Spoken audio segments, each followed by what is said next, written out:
Hey all, Siege here, and today, well, considering the current state of the game, especially with so many people at odds with it, I wanted to let you all know how my experience with the actual Scarlet Spear event on console for Warframe went. For me, of course. Now, for those that don't know, I play Xbox predominantly, so most of my experiences with new Warframe content is, I would say, more closely related to how the devs originally wanted things to go, with the PC community being the true guinea pigs of gameplay. Truthfully, I have to say, especially with what I've experienced at least, I'll never understand the thought process behind wanting content to drop like it currently does, with PC being essentially the bug testers for every new thing we get. Admittedly, the Old Blood and Empyrean updates were extremely problematic and buggy, but to their credit, those are the only two updates I can really remember launching on console, at least in a manner I felt could be considered broken. And from what I've played so far of this event, at least on console, this update is anything but that. Now, I wanted to actually post this video earlier in the week, but I have to say, for the first time in a very long time, I found myself grinding Warframe. Like, for days in a row, which hasn't happened in a fairly long time. The last event I can remember really digging into this hard was the Acolytes, and that was a few years ago. So, although I know the community isn't in love with Warframe at the moment, for some reasons I find quite legitimate, mind you, overall, I'm really happy with this event. It incorporates some of my favorite parts of the game, the defense mission portion, probably being the most enjoyable part, but I did notice something while I was DPSing one of the Condricks, and I haven't been able to really shake the thought since. This event, at least that part, felt very much like an encounter in a Destiny raid. So much so that I seriously wonder if this event wouldn't have been better suited as a portion of a raid. I mean, it's got multiple encounters with different game modes all attached to it, although I love the concept of having ground and space teams working in tandem, especially with the different avatars of other players sending codes and such. I really think that's neat. I can easily see both the Murex and ground missions being separate encounters done by the same team. Obviously, this isn't the case and will never be, but I'm just giving you my take on how things felt during the mission itself. One thing is certain, at least for me, though. I really enjoyed it. Like, I had a lot of fun. I found myself just going in over and over and over again, and I didn't even have a dedicated team.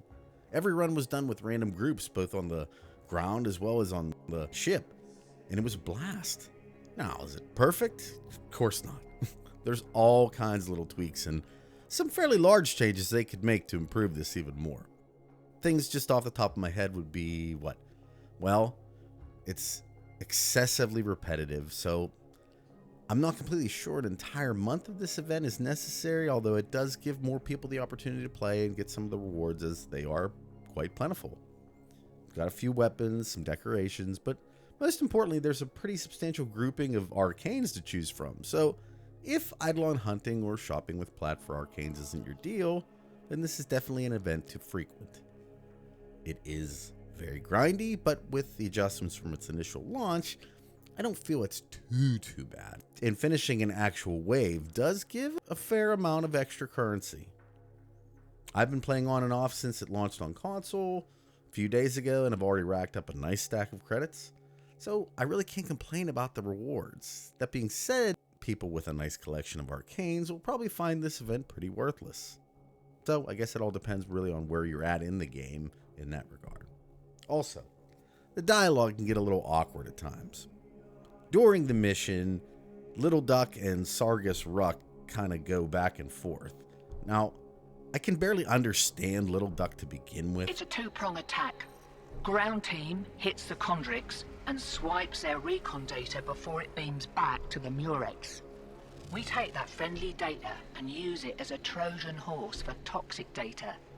Think of it as a kill code.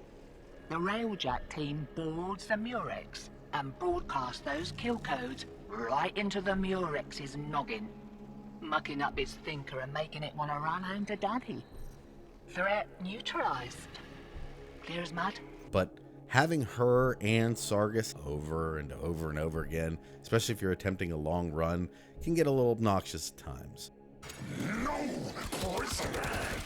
Only interrogations will be on. Nemesis. Grenia. Sargus, we are trying to help you. Pillock. Science and Tenno. Today, we correct 2 broken mistakes. And keep an eye out for Grin... Never mind. What are you after, Tenno? Tell me! It's very awkward. Also, the amount of text that appears on the screen itself is something I wish there was a better solution for. Like, I know you need some of that information, I'm just not sure all of it is necessary, and with the constant posting of new information, this wall of text takes up a large portion of the screen for most of the encounter, which is pretty annoying. I'd really like it if there was a way to hide the text completely, maybe allowing for the chat box to pop up only if you go into your menu.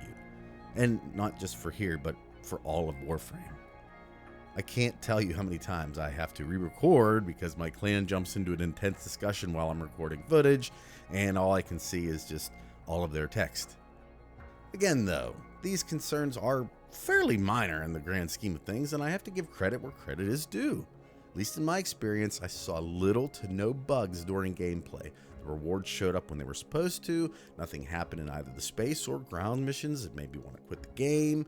It was just a good time, pure and simple.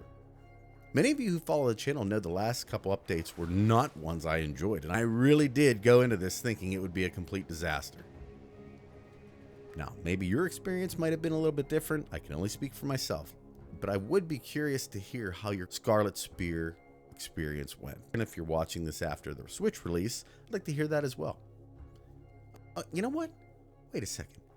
There is one thing that kind of did bug me with this update. Now, I know we got the last piece of the New War trailer trilogy thing in this update, but is that it?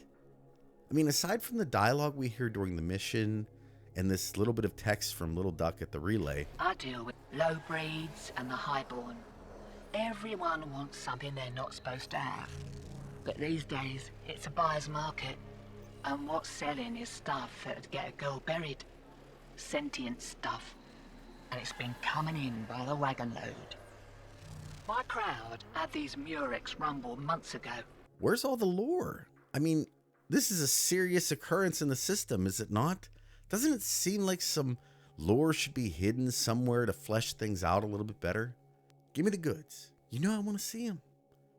Considering that fact, though, I want to leave you with something to contemplate regarding this update, lore-wise, that is. How is it that Little Duck knows so much about Era?